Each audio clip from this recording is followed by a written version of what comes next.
Hey, hello everyone. This is Ruben, director coach for the WSA. Another video used to share some hopefully insights, information that can help you become a more effective coach. Last week I showed a video of the under 11 boards that I'm currently working with myself, focused on the concept of moving the ball to move the opponent, which is in itself a very basic concept. But as I shared with you last week, there's a lot of things that need to go well for that to be done successfully. Now, in the next couple of weeks, I'm planning on making videos focused on the different age groups, the different game formats, I should say, to highlight age-appropriate concepts that need to be addressed in training to impact the game effectively come the weekend. So today I'm focusing on the seven-a-side game. Got a video from one of our under 10 boys teams that played over the weekend. Under 9, under 10, they play seven-a-side. One of the key concepts they need to be introduced to is the ability to use the width of the field effectively. Players overall have a tendency to go up and down, both through their runs as well as in the manner in which they play the ball. But we struggle to open up opponents effectively because we don't utilize the width effectively. So there's a couple key things I want to highlight. Looking at the next slide. So again, we're looking to use the width of the field to open up the opponent effectively. So the key learning objectives, right? The focus, the learning objectives, all right? So for us, it's important that players understand that instead of just running up and down, moving out and spreading the field from side to side while adjusting your position as the ball moves, obviously, is really important. If we don't use the width effectively, especially on smaller fields, but in general, it's going to be hard to open up the opponent and therefore find successful openings going forward. If we use more space, it will also become easier to support the player on the ball. Because when it says support off the ball, I'm talking about the second attacker, if you will, the player that's supporting that one on the ball. And we also can then look at where they do it, when they do it, how they do it, and why they do that. As in the angle, the distance, the timing. We talked about a lot of that last week. Then obviously, if you find yourself spaced in the right area and you support somebody effectively off the ball, that will also improve your decision making. And the more space and time you have, the easier it becomes to make a good decision. Now, the game you'll see is played on one of the turf fields we use at Wardlaw, which is also a field that is often used for 9v9 games, under 11 and under 12. So it's a very big field to play on when you're under 9, under 10, but it does present you with a lot of space. Again, more space, more time, easier to make good decisions and execute those decisions effectively. With that, in a couple instances, I may also touch on, again, the execution of decisions, because one could see it well, but if we don't execute this decision accordingly, it could hinder the team if the execution is not correct. All right, so the key focus, learning objectives at U9 and U10, something, as I said, I'll be focusing on in this video coming up. All right, so the game that I'll be sharing with you is played by one of our under 10 teams, as I said, at Wardlaw. Now, one key thing I do want to stress before I start the video, and I'll let it roll on occasion. I've highlighted some things, as you can tell. There's some highlights here that I'll go back to. If you would fly a drone over the field, you should be able to tell which team has possession of the ball and which team is defending, just simply by their setup, their organization, the divide of players over the field. I would argue that after a kickoff or any means to really reset the game, in many youth soccer games, if you take out the ball but have that overview, you're not able to tell because players, whether they're defending or attacking, always look at the ball. All right? They don't look at the spaces around them. Successful soccer players are masters of their space. Simple. And this is what we're constantly talking about. Right? This is why we always train in a game-like environment. Right? It's not just the execution, which is key. It's important.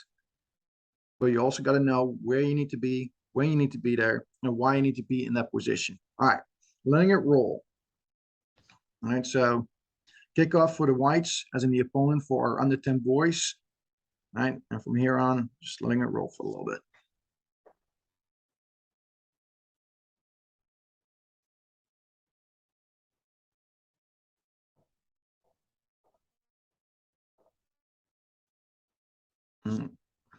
Again, we do have possession of the ball. I talked a lot about the throw-ins last week. Won't do that today, not the focus.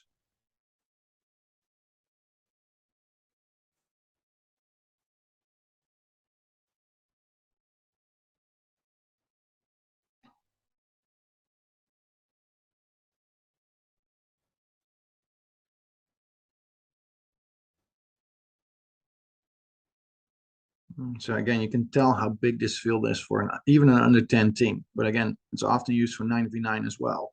So a 9v9 adds 4 players to on each side. So, and especially the width on this field that, if used effectively, opens up an opponent. So nice and compact when defending. Nice little save by the keeper. Pretty decent technique there. All right, so we have possession of the ball. Build line goes in effect right under 10. All right, watch this evolve. And by the way, it's done quite well actually, and it just shows you how much space there is to defend for the opponent right now because of the size of the field, which definitely aids the success. Through the thirds, very nice. All right, I want to go back. All right, so here we go. Keeper has the ball. All right, so options on either side of him in the box, which I'm very happy with, instead of standing outside the box. And done. All right, excellent. So the start was good. There's 2 players on either side of the goalkeeper. He had options. Now, what happened here was actually quite nicely done. Player on the ball right now is the right center back, one out of the 2 defenders, who found space in the middle for the center mid. Right, this shows you why it's so helpful to separate from side to side. Now, the right mid did a decent job keeping the field wide. Could have done a little bit more even. All right. As you can tell, there's still a good 5 yards easily to the touchline, which would potentially force this defender out here even further wide. All right. Now, if my left center back drops in a little bit, suddenly we have the width. All right. And we have 3 options at least for the player on the ball. All right. Overall, the execution wasn't bad. Just looking at ways to even improve it. All right, so I'm just letting it roll again. So again, very nicely done. So now it's their ball again. All right, and everything I'm sharing is meant as a means to help people get an idea of what to look for and what we can potentially improve. All right, they're moving the ball around nicely. There we go. Okay, are we able to get the ball out of the corner there? All right, there's a way, or they're looking to change the point of attack. All right, let's go back one more time. Not bad, by the way. There was something positive. They recognized it was crowded on one side. Could we go the other way? So going back. All right, not a bad decision on the throw-in, although we could have done with support and leave, but they're pretty well spread out. Again, big field. All right, if you watch, everyone is kind of migrating to the ball. All right, so the center mid coming to the ball, right center back is coming to the ball, the left center back, the second out of 2 defenders you don't see, even my left mid is coming to the ball, which means we're not spreading the opponent across the field. I'm not saying that the left mid has to be all the way out wide. All right, I'm not saying this. However, he should be further away, taking at least one defender out, less players to contend with over here. And he can always go even further wide once we really have the switch going. But as you can tell, everyone is coming to the ball. Now we're not opening up 1, 2, 3, 4, 5 defenders on the white team. If we spread out a little bit more, stay out of pressure a little bit more, this switch will be a success next time.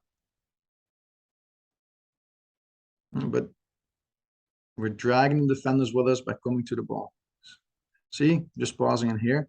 My left center back is already going up. If my left mid is further wide, we're going to outplay this opponent very effectively. Just letting it roll.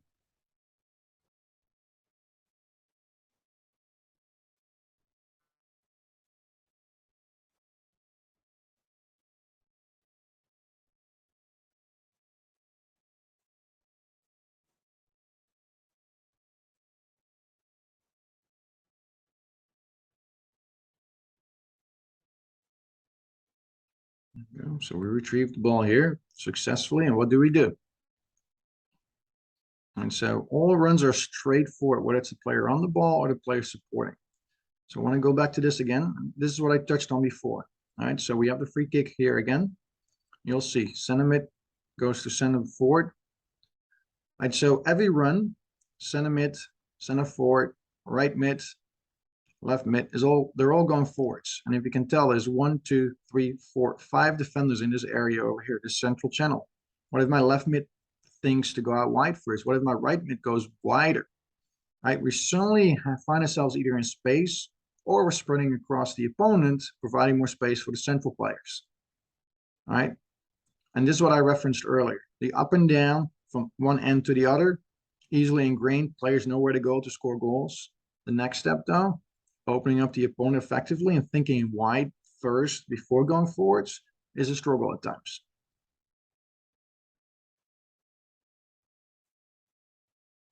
Again, just letting it roll.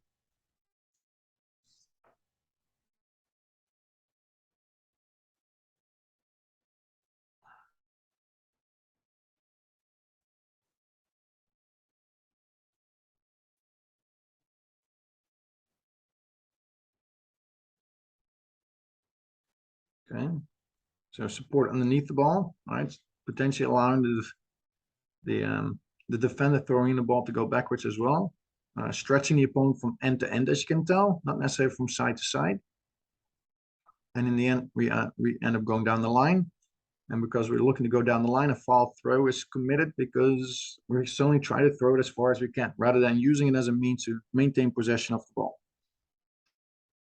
Okay. So they are compact, I would say, with this group, very positive. They are very eager to win the ball back. Field's made smaller quite quickly. Pressure on the ball. All 6 are around the ball, right? And they're starting to open up the field a little bit better. Now, free kick. What are we doing next? All right. There we go. Okay. So it initiated a switch. What if we do it slightly differently next time? So we'll go back. All right, the same free kick again. It's a great means to reset. I'm just going to pause it here. So left center back, right center back, goalkeeper, who could be coming off his line a little bit more to stay connected. This is my left mid. This is my right mid. So you center mid and you center forward, you don't even see, but we're not necessarily just bouncing out wide. Plus the body positioning right now of my left center back is sending only one message. All right, which makes it, if an opponent is tuned in, is sending a clear message of what you're planning on doing. There we go. All right, so now we have all 6 players in the picture. So first of all, the idea of a switch here isn't bad, but we're not fully utilizing the width. If my center back had gone to his other center back, it could have drawn out an opponent, allowed my right mid to go wider, allowed my center mid to come into space here. Suddenly we start to spread across the field again. So the idea isn't bad. We gotta move into the spaces a little quicker, all right, and find ourselves that space a little quicker. As mentioned before, good soccer players are masters of their space, all right, but suddenly we're going to ask questions of the opponent, all right, utilizing the width in the attack. I'm just moving on because again, I'm highlighting things as a means to provide coaches with a better idea of what's happening, so you start to look at games more effectively as well, to impact play behavior more effectively. So not bad. Looking to switch again. Didn't happen because we're all very compact. But the idea was good. And it does lead to a goal. I do want to credit number 11 here for looking to initiate a switch. Center mid wasn't given enough space because the left mid was standing right next to him, and with that brought an opponent to him as well. All right. A few more things I want to highlight. Again, I see a lot of positives. It's just the details, I would argue, right? A little bit of one step here, one step there, a couple steps to either side to open up pass lane a little bit better. All make the difference as they progress, as the game becomes faster and faster. Right? But again, the quality of the goal wasn't like this. Doesn't do anything. Doesn't say anything about the quality of the goal, I should say. Qualities.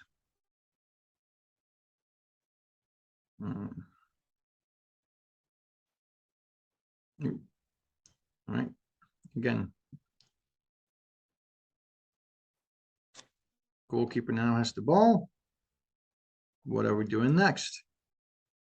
Right, this time the center backs aren't both in the penalty box. All right. I do like that he's looking to switch. All right, you see, right mid, maybe a little wider, then switch the point of attack again. All right, let's go back one more time. So keeper gets the ball, right? And by the way, pause it here, right? Watch what number 11 tells his right center back, actually. See, by gesturing, you got to be tighter, you got to be further in, and boom. So this is a very common challenge. Talk about execution. Body position needs to improve. And I work with a group of players. They only have right-footed players. So I have to have players that are comfortable playing with both their feet. If he receives the ball across his body, suddenly he's been given multiple options. If you have less space on a smaller field and you play against a more aggressive opponent, this could potentially be the difference between maintaining possession of the ball, losing the ball in a dangerous position. All right, so one more time, the organization. Let's go. How do I receive the ball? Back to my right foot. Now he does look to switch. All right, my right mid is not really opening up the field effectively enough, but we make it do. All right, so a couple of things I want to highlight. So the right mid ended up going wider, which was good. All right, now he's looking for a pass into my center mid. All right, so he really needs to be in the central channel. All right, but he's maintaining the width.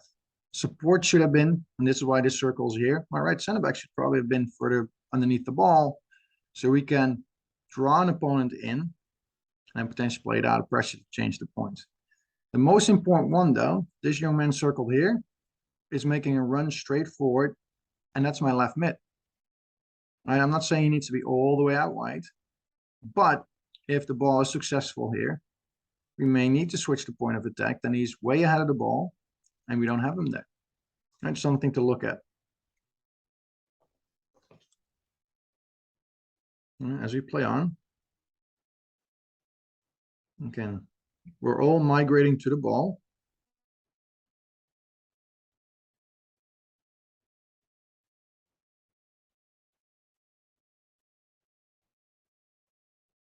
Okay.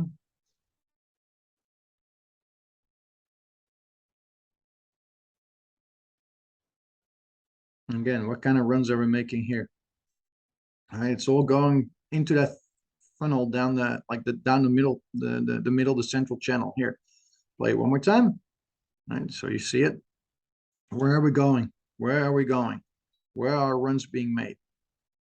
If my left mid, which is possible, goes down the center here, my left center mid of my center mid could go wider, take advantage of the space there. Look at the space from my right mid. Right, the run ends up being down the central channel, but what if we go wider first?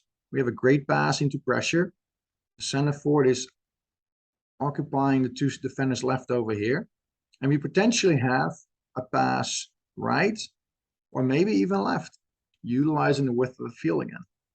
I got one more for you, and then we're calling it a day.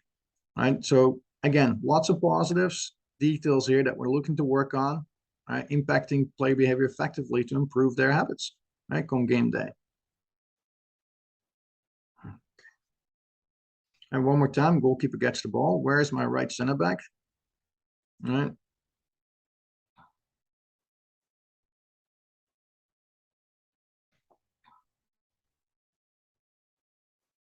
Okay, let's go back to that one more time.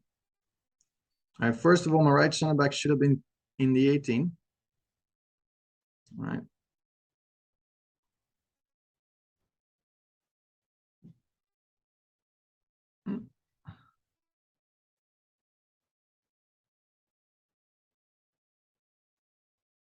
One more time, play this one. I didn't circle any players for this one, so I just want to make sure this is clear.